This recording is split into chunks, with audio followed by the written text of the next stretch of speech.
A rash of car break-ins. Some students are buying pepper spray, saying they don't feel safe. Just ahead, we'll tell you what the police are recommending. A lot more buildings are now empty since the pandemic. So how do you fight blight? San Jose is turning to art. That story just ahead. And this is the month we celebrate Hispanic heritage. We take you to a joyous celebration, and we'll hear from students about what they are most proud of. Those stories and more up next. From the School of Journalism and Mass Communications at San Jose State University, your source for what's happening with a fresh perspective on today's issues. You're watching Update News. Welcome to Update News. I'm Jesus Teletude.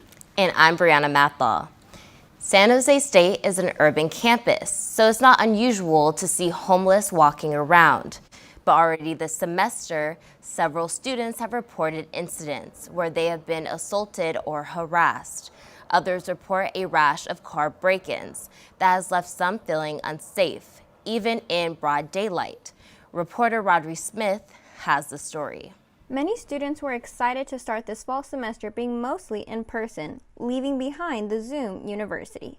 But they did not expect that they'd be dealing with crime, and a lot of it. First-year student Yarir Mendoza Ramos says he only lives a 10-minute walk from campus, but still worries about his surroundings. Well, it definitely makes me feel concerned. It makes me feel like I'm not exactly safe going to school. And I feel like that's like a huge problem. San Jose Police offers an escort system, so if you ever feel unsafe any time of the day, just give them a call or press this help button. SJSU Police Captain Frank Castro says the escort system can be helpful for all students. I recommend students utilize the escort service if they feel a need. I also recommend walking in groups. And the main thing is to pay attention to your surroundings. So when you're walking on campus or even off campus in the surrounding area, you shouldn't have your head buried in your cell phone, not paying attention to your surroundings. Some students are also starting to pick up safety items to protect themselves, just in case an emergency occurs. Second-year student Martina Baldassi says her concerns about safety on and off campus promoted her to go buy pepper spray. I bought my pepper spray last month just because it helps me feel more safe, especially when I go off or around campus and I'm by myself. But personal safety is not the only concern students have. Some tell us car break-ins and hit and runs are starting to happen so frequently they're calling them a normal thing, both on and around San Jose State campus. Third-year transfer student Alex Wallace got her car broken into last Thursday and again on Tuesday. She parks at one of the parking garages right off campus. She doesn't believe there's enough security on the campus parking garage. They didn't really do anything. They gave me a little piece of paper. They did the same thing this time that basically said, this is the time that we think that it happened, this is the date that we think that happened, and here's the link if you want to file an online police report. And I was like, well, great, that's virtually useless. As the crime keeps rising, many students like Wallace are starting to look for alternative options to get to campus and avoid any damages to their vehicles. If for some reason you feel unsafe or you do notice suspicious activity, San Jose Police says just to give them a call and they can help you out. In San Jose, I'm Rodri Smith, Update News. In early November, voters will choose San Jose's next mayor. But who are the candidates and what are their policies? San Jose Spotlight, a local nonprofit newspaper, held a mayoral forum in downtown San Jose, where the candidates answered questions and made their case to be the city's next mayor. I was there to listen to the debate. Part of the reason our budget has grown so dramatically is we saved O'Connor and St. Louis Hospital 441 beds and 2 emergency rooms. And yes, I did that. I don't know what you were doing at that time. You raised taxes. No, That's we why didn't. the budget, yes. No, we didn't. Not. San Jose Councilmember Matt Mahan and Santa Clara County Supervisor Cindy Chavez are battling to be the next San Jose mayor. Last week, both candidates sat down at a mayoral forum at Tabert Theater in San Pedro Square to debate the policies they'd implement if elected. What I would want to be focused on is getting San Jose cleaned up. I think people are feeling the need to feel pride back in the city, and I think it's something marked and something we can do together and something we can do quickly. And, you know, of course, I want to focus on everything else, public safety and and continuing to house people who are homeless and getting affordable housing built. I'm here in front of the San Jose Police Department, where it was reported that nearly a third of the police officers received complaints of excessive force and other misconduct. On top of that, according to Spotlight, more than 200 officers are planning to resign, leaving many communities unprotected. Maybe a lack of training, there may be a bias, there may be a problem. And we need to use data to be smarter about letting those officers who are outliers know that we think there may be a problem, and we're going to do training, we're going to get them mentorship, we're going to figure out if they're a right fit for the department, which they may or may not be. Combating the rising homelessness in San Jose and creating more affordable housing were also issues raised in the forum. Both candidates, however, pointed to each other's political backgrounds as to why the other would fail in resolving these matters. Chavez points out Mahan's lack of time spent on the council, having only 2 years' experience as a council member. Mahan accuses Chavez of not doing more to resolve the homelessness crisis, as San Jose's homelessness population has grown 11% since 2019. Joining us now for some perspective on this race for mayor is San Jose State University political science professor Garrett Percival. Thank you so much for joining us. Thanks for having me. First, let me ask, what are the main issues you think the voters will decide this race on?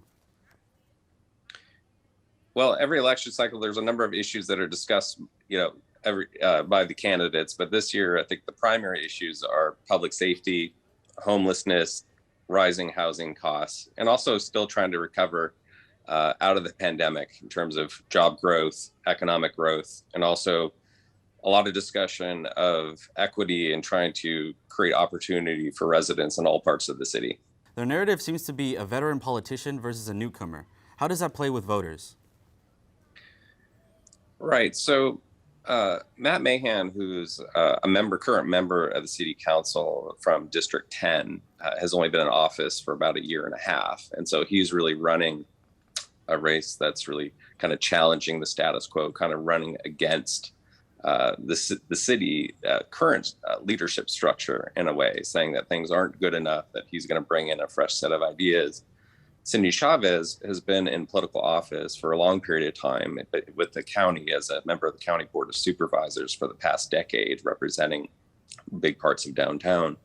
And so she's really running on her experience, arguing that a lot of these issues like homelessness and public safety, these are complicated issues. And so she brings a lot of that experience to the table.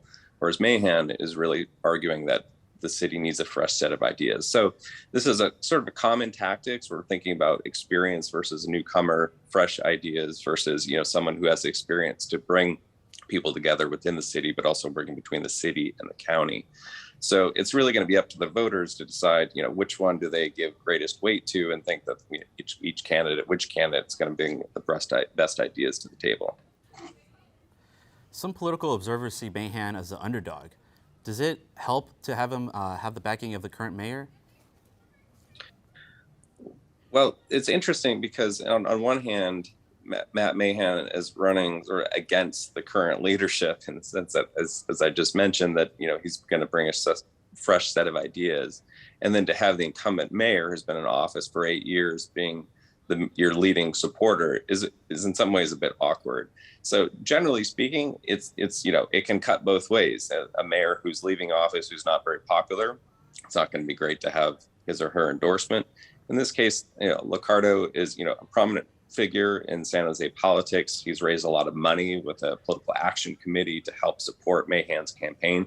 So Mahan, I'm sure, is very happy to have his support. He's run on a lot of the same kinds of issue positions as Sam Liccardo, the current mayor, has done. But at the same time, he would like to have more endorsements from other political leaders within the city. And so far, he hasn't really been able to capture those. Most of the city council that's still going to be serving has endorsed Cindy Chavez. Thank you for your time, Professor. The general election is November 8th, less than 2 months away. Remember, you can still register to vote by mail or online until October 24th. In California, you can even register in person on Election Day. Downtown San Jose just got more beautiful. A new initiative between the San Jose Downtown Association and the nonprofit group Local Color aims to beautify empty business spaces in the downtown. Reporter Heather Allen has more on that story. These volunteers are leaving their mark downtown. Local artists using the mural prompt of Windows design the art that will adorn the boarded windows of a vacant office space on the corner of 2nd and Santa Clara Streets. Their goal, I don't know, spread art and community everywhere in downtown San Jose. But the objective for today is painting over these boarded up windows in hopes that no one tags it up anymore. Empty office and retail spaces have long been a problem in downtown San Jose, but it's gotten worse since the pandemic began more than 2 years ago. Vacant buildings, like this one, attract blight, like squatting and tagging, making the downtown area unattractive to potential businesses and uninviting to consumers. But Local Color is trying to change that. Block over here, it has been vacant for many years, and this is just one thing we can do to make the block a little bit more, look a little bit better. And hopefully one day, maybe we can see a business coming here. Artists were recruited through open calls by the group Local Color on its social media. The nonprofit currently has several other projects planned for downtown and East San Jose. Artists who would like to be involved should look for opportunities on the company's Instagram. I love the freedom that we had with the designs. I love working with volunteers, and having my work up is amazing in downtown with a bunch of other artists, so it's an honor to be here. In San Jose, I'm Heather Allen, Update News. When we come back. Coming up, I will have that 7-day forecast for you guys, so stay tuned. We look at a new off-campus housing option, Sparta 505.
There is a new addition to the growing collections of students' housing in downtown San Jose. Only a couple blocks from the San Jose State University campus, Sparta 505 Apartments offers a luxurious living experience for over 280 students. So how is it working out? Reporter Detrius Chavis-Rose has more on that story. Currently sold out for fall 2022, students began occupying rooms in August. Despite the building still undergoing some construction on the gym and terrace, residences are living comfortably in the new space. I've been living in Sparta 505 since August. I love just having my own space that I can feel really comfortable in. They're always making sure that we feel safe with the security. Safety in student housing has been a concern in the past at the Grad and 27 North, the older, more expensive rival apartments for Sparta 505. It rivals those two really well, especially in price. And we still are getting amenities that they have as well. Another thing is how clean it is, because obviously it's the first year. They just opened up, so everything's super clean, everything's super new. Chalagonda is paying less money for less space. I pay around $1,200, $1,180, and so if you compare it to the size of the room, I don't think it's worth it. The amenities in the building are also included in the rent. With all of the amenities covered, like Wi-Fi, our water bill, all that stuff, that's covered, so I don't have to worry about it. I really love having a washer and dryer unit. It is very expensive on campus, so it's nice to have some cheaper options. It's really, really important and really profitable in my opinion. In San Jose, I'm Demetrius Chavis-Rose with Update News.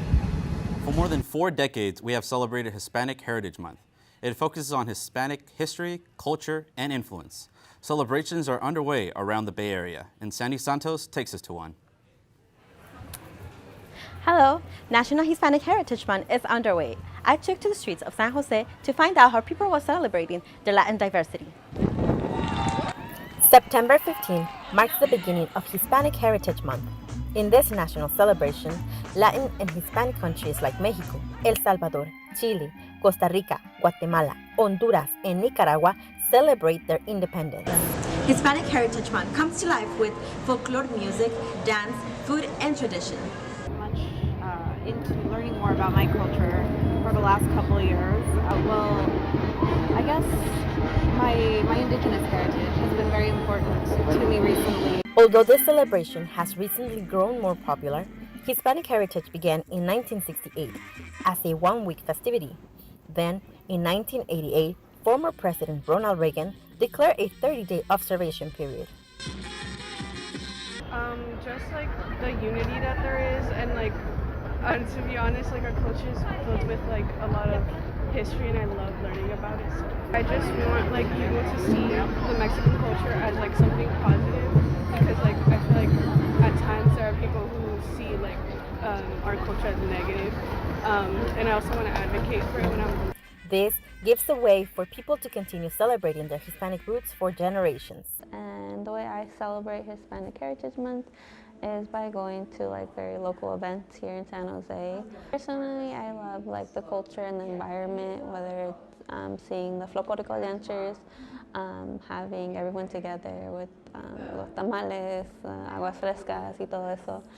According to the U.S. Census Bureau, the Hispanic population has grown by 23% since 2010, making up for the 62.1 million Hispanics in the nation. Hispanic Heritage Month continues until October 15. There are other celebrations around in the Bay Area. In San Jose, Sandy Santos, Update News. Will the wild weather continue through the next week? Rodri Smith has all the details in this week's weather report. Hi everyone, my name is Rodri Smith, and let's get started with this week's weather forecast for you. So we are going to have a little warmer, drier ahead coming in with the clear skies.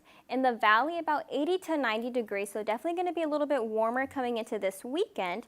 However, in the northern area of the Bay Area, we are going to see a little bit of storm coming in for the next 3 to 5 days. So during that time frame, eventually the return of the night and morning low clouds will be coming in. As we see Sunday, still a lot of clouds coming in. Monday, kind of the same thing all day, so we are hoping for some rain. Let's go into the 7-day forecast for you guys. In Santa Cruz, we have this weekend at a 77 and then Sunday 78 with a low of 56. So definitely going to be a little bit warm, but nothing too excruciating. Should be a nice weekend for you guys though.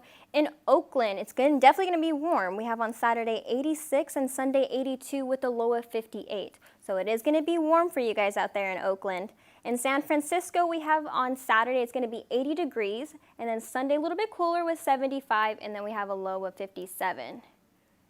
And then next coming up is going to be for San Jose. For us students out here, it is going to be a hot weekend, so might want to go hit the pool, go to the beach. We have a high of 90 coming into Saturday. Sunday, just a tad bit cooler. It's going to be 89, and then the lowest is 63. So definitely might want to head out over there to Santa Cruz, go to the beach, maybe even San Francisco. But this has been your 7-week forecast with Rodri Smith. Back to you guys in the studio. When we return, find out what traditions SJC students have to celebrate Hispanic Heritage Month. The Spartan football team suffers a painful loss to Auburn. What happened? We'll have some analysis when we come back.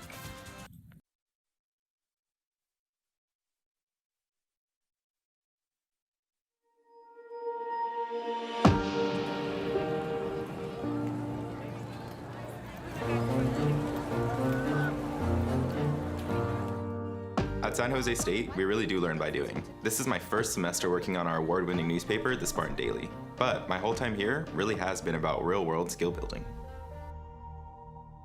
Professors like Diane Gurazi continue their work in journalism while bringing that knowledge back to us in the classroom each semester. Then we're on the Spartan Daily, Update News, or the Spear. We get to put all that into practice. We even get to work with cutting-edge tools like our new VR lab, where we get to learn new ways of real storytelling using 3D virtual reality.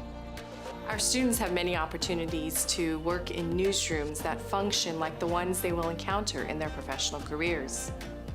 Here in Update News, for instance, we produce a weekly show that is aired on local access television in San Jose, and we produce video news that is digital first. Students will get experience as producers, anchors, and field reporters. The Spartan Daily, our award-winning student newspaper, has not missed a scheduled publication date in more than 80 years and remains one of the longest-standing papers of its kind in the Western United States. Through classroom instruction and our newsroom labs, we give our students the tools to succeed and create their own bright futures. Learn by doing. If you're interested in joining our program, visit our website for more information. We told you earlier we will highlight and celebrate Hispanic Heritage Month. Our Geraldo Gonzalez took to campus to ask Hispanic students what this month means to them and what's their favorite dish. That's this week's State of the Spartans.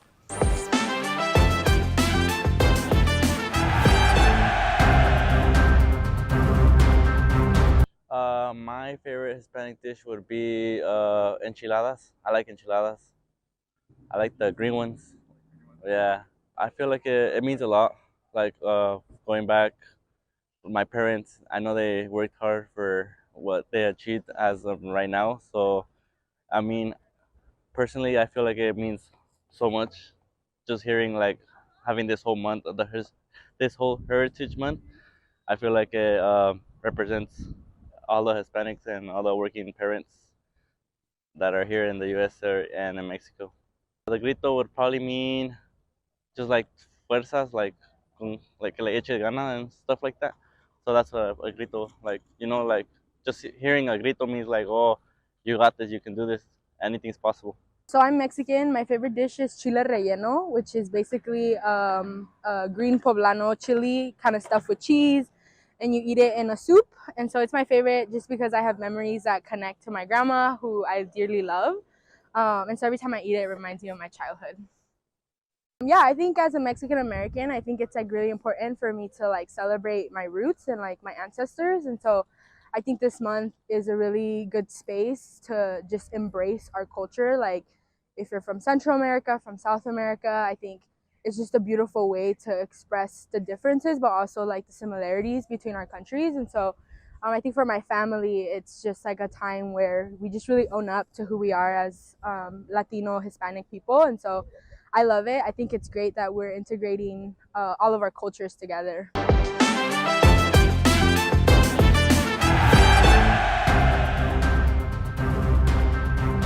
It was a tough loss for Spartan football in the second game of the season. The team traveled to Alabama to take on Auburn University, but the Spartans lost 24-16. What happened? We check in with our colleagues at the Spear for a little sports analysis.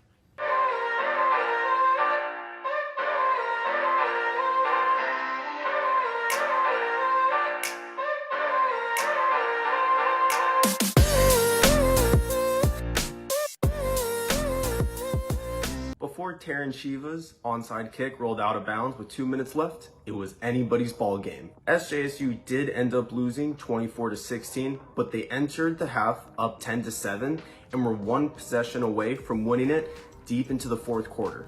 Cordero in his second game as a Spartan looked sound and confident, finishing 24-40 for 275 yards. Nevada transfer Charles Ross was his top target of the night, connecting 5 times for 89 yards. Fellow Nevada transfers Justin Lockhart and Elijah Cooks combined for 8 catches and 103 yards. SJSU's defense held Auburn's offense relatively in check. Auburn quarterback TJ Finley threw for 167 yards, 1 touchdown and 1 pick, and wide receiver Javarius Johnson only had a team-high 41 yards receiving, all numbers that the naked eye glazes over. Auburn's premier running back Tank Bigsby went for 51 yards on the ground after running for 147 against Mercer in the previous week for a 9-yard average a clip. Although physically outmatched, the Spartans' offensive line had a much improved game versus their Week 1 matchup against Portland State. Against the Vikings in Week 1, the Spartans' offensive line allowed 11 tackles for loss, 7 sacks, all compounding into a whopping 65 yards lost. However, against Auburn, a front that's unequivocally better, SJSU gave up 6 tackles for loss, 3 sacks, which compounded into 43 fewer yards lost. There is a lot to like from the Spartans' performance before conference play kicks off in 2 weeks. Thanks for listening. Now Carson Wells has a look at some events coming up this week you'll want to know about. Here are some things to look forward to this upcoming week. This Saturday, the Spartan football team takes on Western Michigan at CEFCU Stadium. Spend the evening with Damon John next Tuesday when he shares the 5 Shark Points for Success. The event starts at 7 p.m. at the Hammer Theater. Submit your original artwork for the SJSU Libraries t-shirt contest. The top 3 winners are awarded gift cards, and the first place winner will get their artwork put on a t-shirt. Submissions close October 17th. Check out It's a New Dawn, It's a New Day, celebrating and advocating for Title IX's 50th anniversary with a Wall of Song, next week in Art Building Room 127. You've heard of a startup. This week, San Jose State is launching SpartUp. It's an incubator program designed to help Spartan entrepreneurs tap into the wealth of Silicon Valley resources to build successful companies. We will have much more on SpartUp next week. That's all for this week. Back to you in the studio. And that does it for this week's edition of Update News. For all of us here, thank you for joining us, and see you next week.